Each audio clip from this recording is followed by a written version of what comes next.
Pemain keturunan bawa bendera merah putih di Belanda punya niat bela timnas Indonesia. Ilyas Al-Haf menjawab pertanyaan soal selebrasi dengan bendera Indonesia usai Almere City promosi ke Eredivisie musim 2023-2024. Saat itu Almere City promosi lewat jalur play-off lawan FC Emmen pada Minggu 11 Juni 2023. Almere City menang dengan agregat 4-1 atas Emmen, meski hanya menghiasi bangku cadangan pada dua pertandingan menentukan itu. Meski begitu, Ilyas Al-Haf memberikan sumbangsi saat berjuang sejak babak play-off promotion. Ia tercatat memainkan 4 pertandingan, yakni pada 2 laga first round dan 2 laga semifinal play-off promotion. Bahkan Ilyas memberikan 2 assist saat mengalahkan FC Eindhoven pada leg kedua first round dengan skor 3-1. Saat itu ia bermain selama 48 menit. Usai membantu timnya promosi, Ilyas Al-Haf langsung mengunggah foto Instagram pribadinya dengan bendera Indonesia dan Maroko di badannya. Seperti yang diketahui, Ilyas Al-Haf memang punya darah Indonesia dan Maroko sehingga bisa membela kedua negara tersebut. Unggahannya tersebut mendapatkan apresiasi dari Hamdan Hamidan yang mengurus pemain naturalisasi. Alhamdulillah, congrats, tulis Hamdan Hamidan. Soal selebrasinya membawa bendera Indonesia, Ilyas Al-Haf pun menjawabnya saat diwawancara YouTube Yusa Nugraha. Ia membentangkan bendera merah putih karena inisiatifnya sendiri. Aku membawa bendera Indonesia karena itu bagian dari diriku, ujar Ilyas Al-Haf dilansir bola.com. Jadi karena aku bangga juga sebagai seorang Indonesia, aku tidak melakukan itu karena ingin dilihat atau diperhatikan semua orang. Aku hanya ingin melakukan itu untuk diriku sendiri. Lanjutnya, dengan selebrasi tersebut Ilyas Al-Haf mengaku siap untuk membela timnas Indonesia. Tapi kalau itu tanda buat aku memperlihatkan bahwa aku terbuka untuk timnas Indonesia, tentu aku terbuka untuk membela timnas Indonesia. Jelasnya.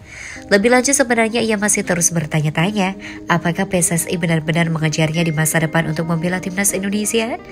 Meski masih abu-abu, dirinya tetap tampil santai. Fokusnya kini adalah mencari klub yang lebih baik untuknya. Tapi yang terpenting buat aku sekarang adalah aku harus cari klub yang bagus untuk aku. Aku ingin jadi lebih baik dan bermain lebih banyak. Setelah itu, nanti lihat apa saja yang akan datang untukku, tutupnya. Di sisi lain, belum pasti jadi venue Piala Dunia U17 2023, renovasi JIS tunggu keputusan FIFA. Ketua Umum PSSI Erick Thohir memastikan renovasi Jakarta International Stadium menunggu rekomendasi FIFA. Venue Piala Dunia U17 2023 sampai saat ini masih menjadi perdebatan. Pasalnya SWGBK diprediksi tidak bisa digunakan saat turnamen itu berjalan. Piala Dunia 17 tahun ini akan digelar pada 10 November hingga 2 Desember. Sementara itu, SUGBK akan digunakan untuk konser band Coldplay pada tanggal 15 November. Salah satu opsi yang bisa diambil adalah menggunakan JIS. Namun perlu ada beberapa perbaikan demi bisa menggelar turnamen skala internasional di lokasi tersebut. Erick Thohir tidak membantah bahwa JIS akan menjalani renovasi. Menurutnya PSSI masih mengambil keputusan saat FIFA melakukan inspeksi langsung. Hingga saat itu, renovasi stadion belum akan dilakukan. Selain itu, FIFA juga akan memutuskan lapangan mana saja yang bisa untuk menggelar Piala Dunia U17 2023. Belum akan direnovasi. Kita lihat dulu, masa main renov saja kita belum tahu? Kita tunggu FIFA datang lalu FIFA memutuskan di lapangan mana yang sesuai, kata Erick Thohir. Seperti diketahui, ada 6 stadion yang direkomendasikan untuk venue Piala Dunia U17 2023.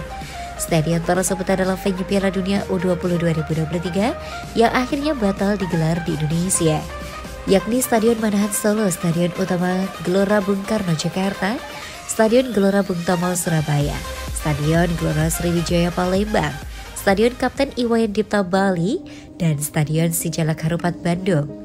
Stadion tersebut jadi alternatif untuk menggelar ajang Piala Dunia U17. Jadi jangan terfokus ke 1-2 stadion saja, ujarnya. Sementara itu, Menteri Pekerjaan Umum dan Perumahan Rakyat Basuki Hadimuljono menyebutkan ada 22 stadion yang akan dilakukan renovasi. Namun JIS belum masuk dalam daftar tersebut.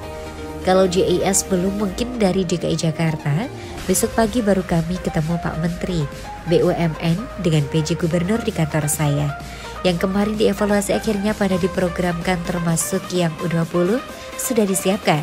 Kalau JIS, kami belum ditugaskan untuk itu.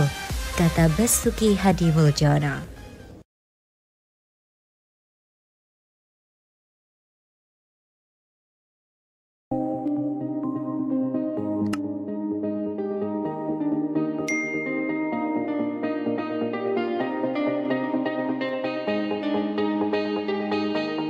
Naturalisasi gelandang Senegal Rossel Kamara, Timnas Indonesia U17 diprediksi menggila di Piala Dunia U17 2023.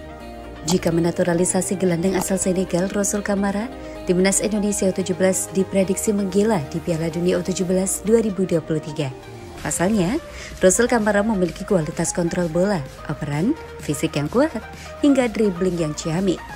Kualitas Rossel Kamara sendiri dibeberkan oleh akun TikTok resmi Garuda Select @GarudaSelect. Dalam salah satu videonya, para pemain Garuda Select mengungkap kualitas-kualitas terbaik yang dimiliki oleh gelandang asal Senegal itu. Di antaranya, Rossel Kamara disebut memiliki fisik yang kuat, kualitas kontrol dan operan, hingga dribbling yang gemilang. Selain itu, staminanya juga bermain untuk dalam periode lama di lapangan secara konsisten juga mendapat sorotan. Tak tanggung-tanggung akan Garuda Select menggambarkan Rossel Kamara sebagai seorang jenderal di lapangan. Bagaimana tidak, Rossel memang memiliki kualitas untuk mengatur permainan berdasarkan penilaian rekan setimnya. Sehingga para netizen di kolom komentar unggahan akun Garuda Select itu meminta Rossel Kamara untuk dinaturalisasi menjadi WNI. Sebab, jika diperkuat gelandang asal Senegal itu, Timnas Indonesia U17 diprediksi menggila di Piala Dunia U17 2023. Sayangnya belum diketahui apakah Rossel Kamara memiliki darah Indonesia atau tidak. Yang jelas, Kamara menjadi salah satu pemain asing di Garuda Select, program yang mencampur bakat Indonesia dengan talenta luar negeri. Sementara itu, pemain berusia di bawah 17 tahun belum bisa dinaturalisasi berdasarkan peraturan perundang-undangan. Sehingga PSSI perlu menunggu Kamara tinggal di Indonesia selama 5 tahun untuk bisa dinaturalisasi. Terlepas dari hal itu, Kamara mempunyai sejumlah hal yang ada di Indonesia. Dalam suatu unggahan Instastory Garuda Select beberapa waktu lalu, dia pernah mengutarakan kesukaannya terhadap makanan-makanan Indonesia. Makanan Indonesia sangat lezat, saya suka nasi, martabak, ayam. Jelas Kamara. Di sisi lain, Timnas Indonesia diharapkan lawan Brazil usai berjumpa Argentina. Timnas Indonesia diharapkan bisa melawan Brazil setelah melakukan pertandingan persahabatan berjumpa Argentina. Harapan itu disampaikan oleh pelatih Bali United Stefano Cugura dilansir dari laman resmi klub. Menurut pelatih yang akrab disapa Tego itu, Timnas Indonesia harus menjajal kekuatan Brazil.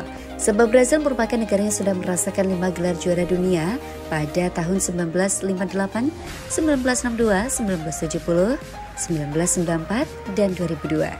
Sebelumnya, Timnas Indonesia sudah melakukan pertandingan melawan Argentina dalam FIFA Matchday Juni 2023. Duel tersebut digelar di Stadion Utama Gelora Bung Karno Senayan, Jakarta Pusat, Senin 19 Juni 2023.